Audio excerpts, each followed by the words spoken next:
So what is good leadership? And what makes the difference between good chairmanship and a good general manager? Mr. Stefan Garelli, welcome to the MKB Leadership Show. Please tell us in 2 minutes, please introduce yourself. Who am I? Good question. Yes. I'm a professor of competitiveness at IMD, the business school in Lausanne, at the University of Lausanne. I started by being the managing director of the World Economic Forum, the annual meeting in Davos. I've been working in many companies, Hewlett-Packard, etc. I have been a chairman of a bank, the Sandoz Financial Holdings. I'm today chairman of a newspaper, Le Temps. I'm a member of the International Olympic Commission. I even have been elected one day at the Constitutional Assembly of my country. So, a very diverse experience. Extensive experience. So tell us, you also created the center, EMD's World Competitive Center. Yes, we founded that about 25 years ago because when I was doing Davos, I realized that everybody was speaking about competitiveness of enterprises, but nobody was speaking really about competitiveness of nations. Or when they were speaking about it, everybody had a different definition. So we felt maybe we should compare how countries are competing in this way. So tell us, how do you define good leadership? You teach at EMD, at the executive courses. You're constantly teaching also at l'Université de Lausanne. What would you tell these students? What is good leadership? I have looked at your videos here before, and I think everybody had a good definition about leadership. You know, it's energy, it's passion.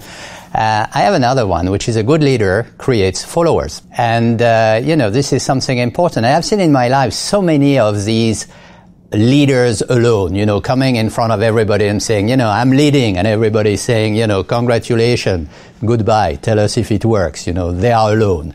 And I think the real function of a leader is to take people with you and to make sure that they share your passion, that they share your vision.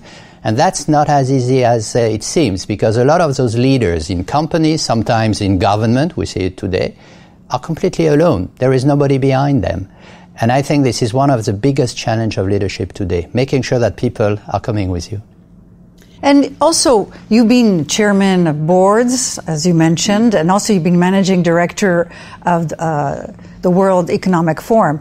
Tell us what, for you, is the difference between being a chairman and a CEO or a managing director? When you are a chairman, you are a little bit like the spare wheel in your car. People take care about you only when things goes wrong. I'm sure you don't know where is your spare wheel until you have a problem. And I think this is exactly what's happening. I think when everything goes fine, the life of a chairman is really very nice. And when things goes a little bit less fine, everybody turn around to you and ask you for solutions. And I think that's where you have to be very careful, because the CEO of a company is taking action, is responsible for the management. The chairman is responsible for controlling that everything is done correctly, with a sense of ethics and according to the law. This is very important. It's becoming even more important today, where transparency is the name of the game and the rules of the games are changing. So the chairman is getting more and more important in today's role. Quite a big change. Yes, indeed. So in your career, what was the biggest influencer or person that influenced you? Well, when I was managing director of the World Economic Forum, of course you meet a lot of those great people of around the world, and many have powers, very little have influence on you.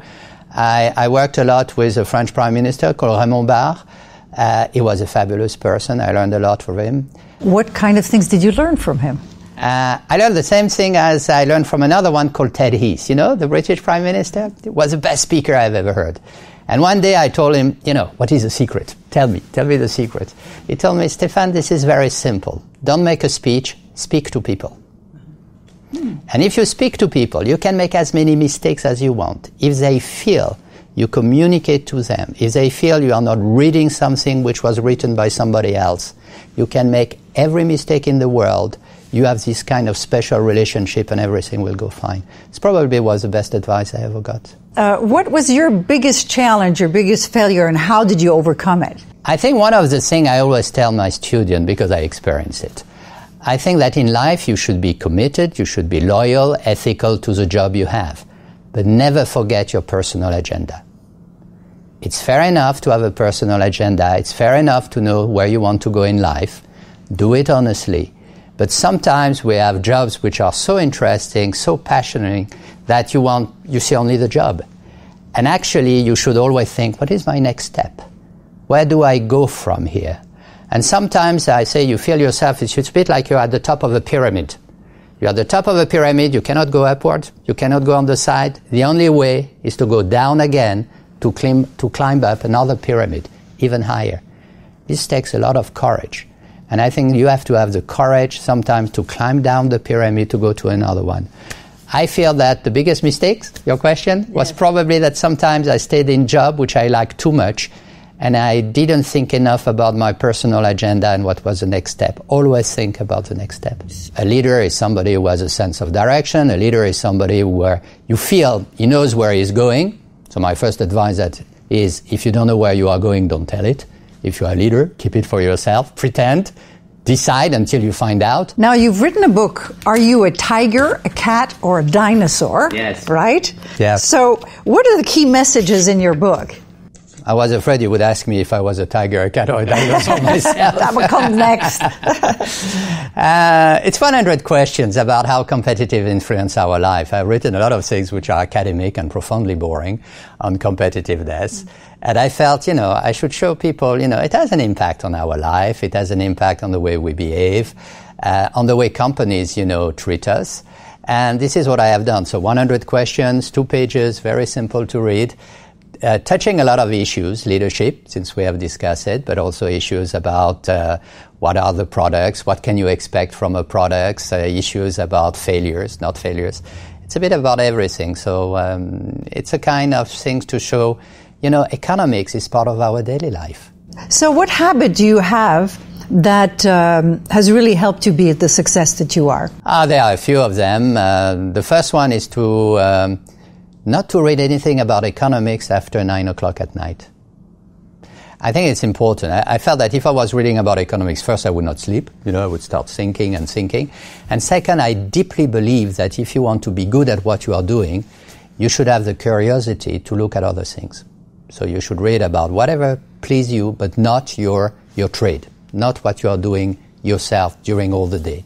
It's very good because this lateral thinking will make you discover new idea, new thing. And sometimes you say, well, it works there. Maybe it can work here. So a lot of the ideas which sometimes I felt were worthwhile, actually I got them not from economics, but from elsewhere. So it's good brainstorming. And it's brainstorming. It's being exposed to something different. What I call the ha-ha effect. Ha-ha, I didn't think about that. I am exposed to a totally different idea in anthropology, and suddenly it works also in business.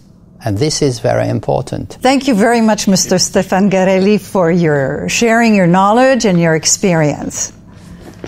Ladies and gentlemen, thank you for listening to the MKB Leadership Show done in conjunction with Dukascope TV. I'm your host, Katrina Burrus, and stay tuned for future episodes. And I hope this show has brought your leadership one step closer to excelling.